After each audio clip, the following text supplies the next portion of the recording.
I just feel that nobody should be homeless and that we should all think about it a lot more. I mean, I'm a hopeful person, and I think the thing is we just keep getting sort of things thrown at us recently that are making it more difficult to be hopeful. I sat there and I cried for 2 hours. And I think at that point, I knew I was going to be okay, because I think when you voice what you're going through, it's like, wow. You know what my mantra in life is, can't let anything get me down like that, because I think when you worry about what you can't control, Of course. it affects you internally as well as physically. And I told myself, I'm not gonna let this ruin me. So I just kind of like, okay, toughen up, girl. This is your reality. Do what you have to do. It's been lovely to meet you, and I've got loads of questions, but if we start at the beginning, if we can possibly, well, I'm going to try and do them in a grown-up order. Before we talk about how you met crisis, what were your circumstances that led you to being homeless?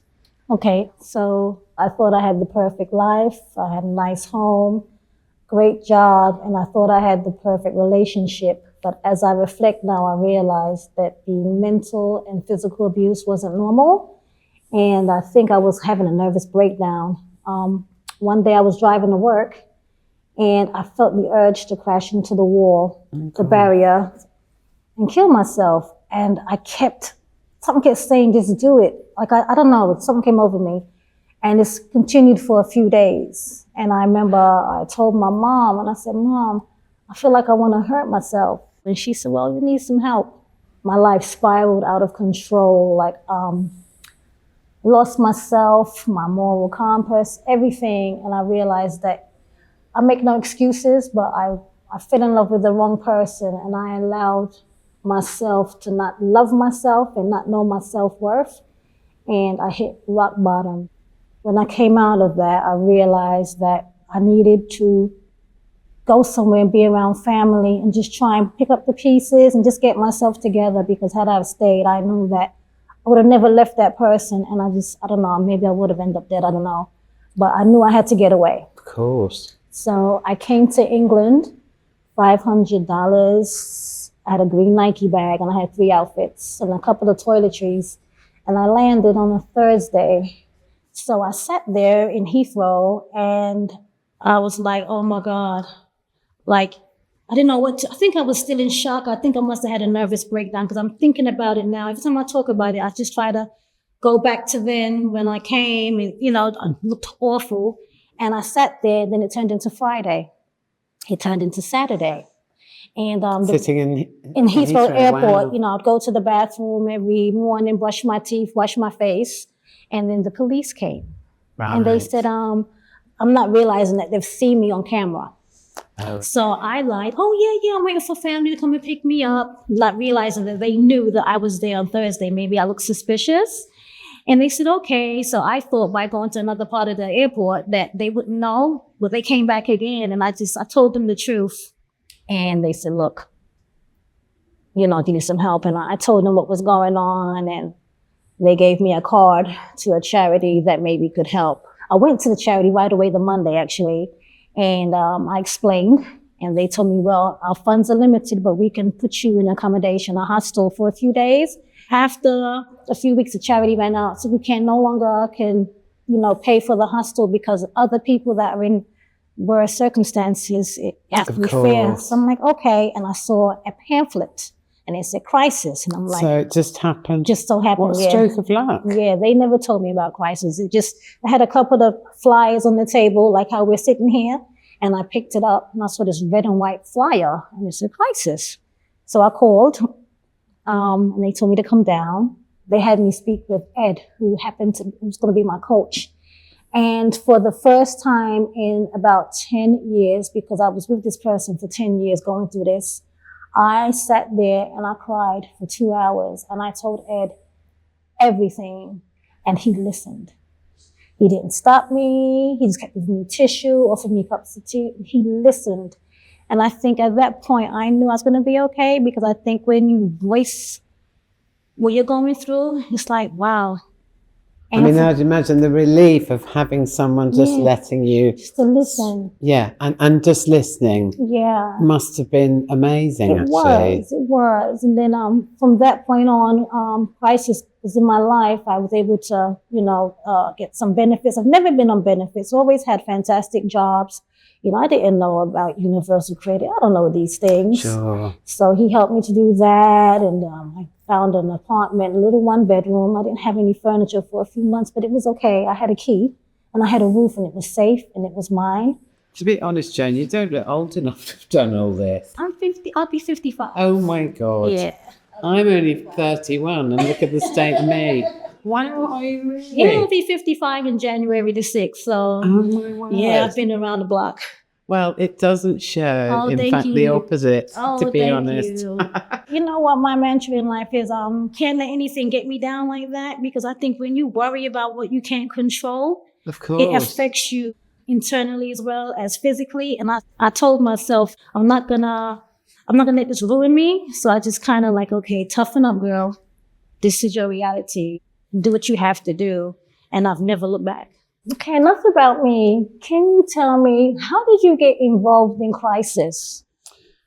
Well, there are certain areas which, having lived in London most of my life, I feel very strongly about, and one of them is homelessness. Like anybody else, I would see people sitting on the street in all weathers and wondering how they got there. So I think I've probably always been aware of it. I was brought up in quite a small village, and obviously when you're a kid, you don't even know about things like that, do you? But from a fairly young age, I got chucked out of home when I was 16.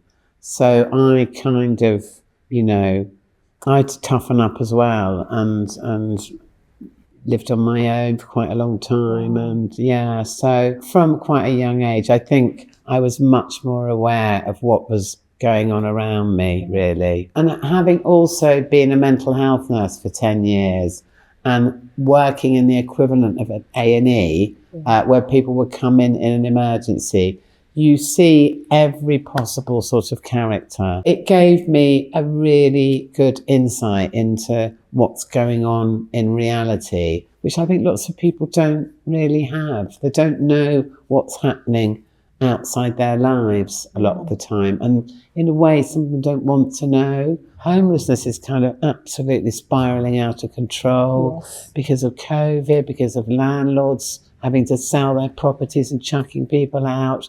And that's just the more recent stuff, And I just feel in a society like ours, which is one of the richest in the world, that nobody should be homeless, and that we should all think about it a lot more. And to me, that's what crisis does. It thinks about it, and it thinks not just about being generous, which many people are who donate to crisis, but to structuring that so that the support people get helps them along the way and doesn't just abandon them. And I think crisis is absolutely on track at knowing the right way to go forward with homelessness. If you've got sort of a profile, the thing I can do to raise money is I can do shows, because people will buy tickets and come and see them. So that's one way of doing it. And another thing you can do is you can actually talk about it like we're doing now, and talk to sort of like real people like you. Do you know what I mean? Which I think gets a message across. And your story is so unusual. I think it's really good to talk about. So I want to hear about your wedding gown business, because did crisis have anything to do with that? Yes, they did. My coach, Ed, he said to me one day, Joan, what are your inspirations? And I said, you know what? I want to open a bridal shop, because I've been married before. And I always said one day I wish I could open up a bridal shop. And I sketch and I design. He said, okay, there's something called a Change in Lives grant that you can apply for, but you have to take certain classes, get a business plan, you have to see a mentor. So I did everything that he asked me to do, I did. And then at the last minute, he said, well, you have to be interviewed. It's not as easy as just getting the grant. You have to go in front of a board, and then they will decide whether or not it's for you. So I remember the interview, I went in a wedding dress and a veil, and they loved it. And, That's how you turned up at the interview? Yes. Yeah, that's the way to sell a bridal shop, isn't it? Yeah. So last year, I worked hard. I saved my deposit, and opened up a bridal shop. And it blossomed. It did really well. Even the wedding dresses sold wonderfully online. Yeah, well, I'm thinking of getting divorced, so I'll bear that in mind. Okay, I'll make you the perfect gown because I customize. My husband doesn't watch this. I'm not really, but anyway, I'm always saying it just to make him shape up a bit. So this is one of my designs. I do evening gowns as well. Oh, do you? Right. I do. I dabble a little bit. I got married in green. Is that wrong, morally? It's not, you know. Oh, now that looks like it's going to be right up my street, that red one. I love red. Oh, that's glorious. So, and all the way through to your business, selling your first dress, starting to become up and running. How was Crisis there for you in the background? Because they didn't just say, here's money to start your business, don't bother us anymore. They were so helpful all the way through, weren't they? You know, I think that when someone has experienced homelessness, the opportunity to never go back there and to do better is wonderful. And the Changing Lives Grant, because it's like a structured program, to me, it teaches discipline. The knowledge that you gain and learn, going to the classes, speaking to a mentor, it will help me, people like me, to never have to go back there, because you're in this program. It's not fun and games. You have to achieve the goals that they want you to have. And I think by going through this grant, if I was, God forbid, like there's no reason why I would ever be homeless again, because it's so structured. Like it just makes me grow. And I suppose through going all the way through it, you've also proved back to them that you have the strength and you're committed enough to it to warrant investment in you exactly, but you know what I mean. Yeah. That it's over time. It's not just saying here's this and here's that and we're off. It's like we're here for whenever you need us, you know, which I think is so important. Yeah. I mean, particularly for people maybe who've been homeless a very long time and they don't quite know how to get themselves back on their feet again. It sounds amazing. You know, and even now I have my shop. I'm not going to say everything is peaches and cream, because it's not. It's a new business. It's 1 year. Of course, you can't make what you put in initially. I do have 2 young ladies that work for me part-time, which is why I still work. But anytime I have any questions, need any help with like maybe some tax advice or just anything, I can call Crisis and they will refer me to someone that can give advice or they help me. And I love that, because I know I'm not alone, because I do recognize that I will always need some help, some guidance. And to know that they're there is really comforting for me. You know, I don't actually think that people really know about that side of it at all, you know. I don't think they do. I didn't even know about Crisis until I saw the pamphlet. So I'm glad we're having this conversation. Because I initially associated it with, because I'm so old, with Crisis at Christmas. But in fact, you know, Crisis wraps around the entire year, doesn't it? It's, you know, expands a bit at Christmas, but they are around how many days in it?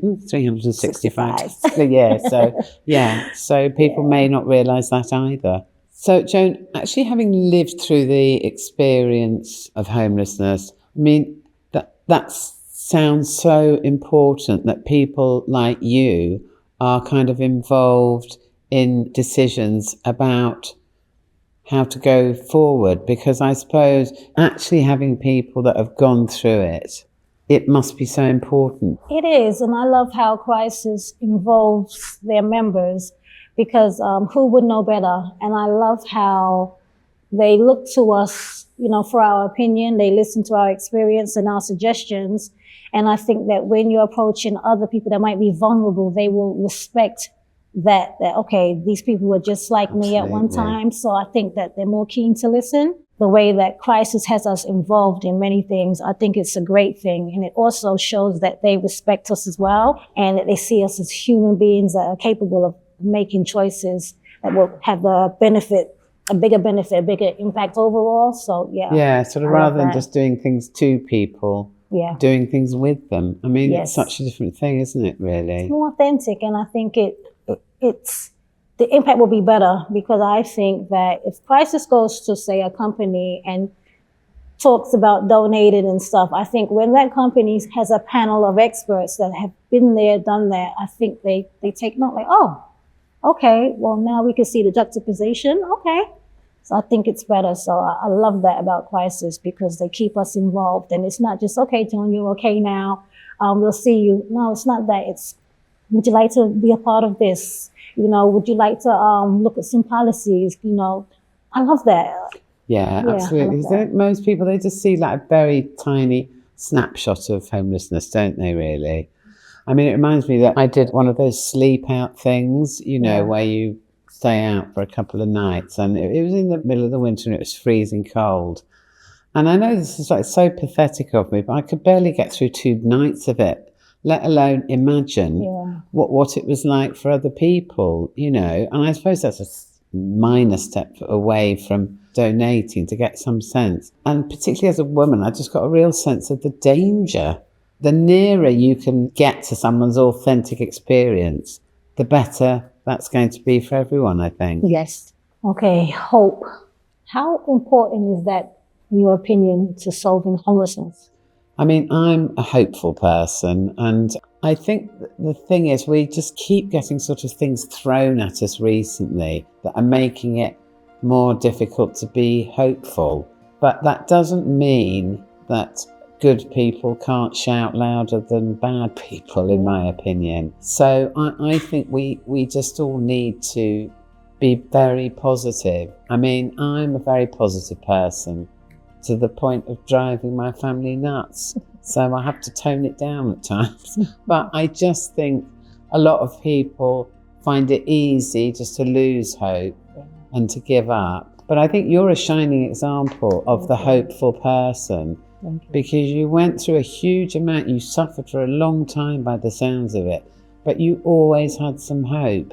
And look where you've ended up. And so I think it's absolutely essential, really. Now, Joan, I'm sure you could spend a week on this, but I mean, how has crisis changed your life, would you say? Oh my God.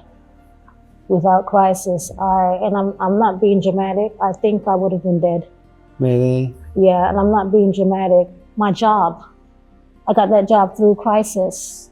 I just recently, 2 years ago, purchased a little 3-bedroom home. I was able to get that home with my partner because of my job, because of crisis. My bridal shop, which is my dream, Changing Life grant. The opportunity to go to Parliament and tell the MPs about stop bickering, crisis. Yeah. The opportunity to meet fantastic people, landing in Heathrow Airport on that Thursday, July 19th, 2019. I would have never thought this would be me a couple of years later, but it's because of crisis, no one else. Honestly, it's been so fascinating talking to you, and you are such a tough character, and I really admire you for getting through all that. So it's a joy to meet you, and it's fantastic to hear how much crisis have been involved and how brilliant they've been as well. It's been great meeting you as well. Your vibe is lovely. You're a lovely person, and I'm so glad that you're ambassador for crisis. They can Thank do well you. with you. Yeah, you're so sincere. I really appreciate that. It's the first thing I'm going to tell my husband when I get home. Great to meet you. You too. And good Thank luck you. with it all. Oh, thank you so much. Okay, take care. You as well. Thank you.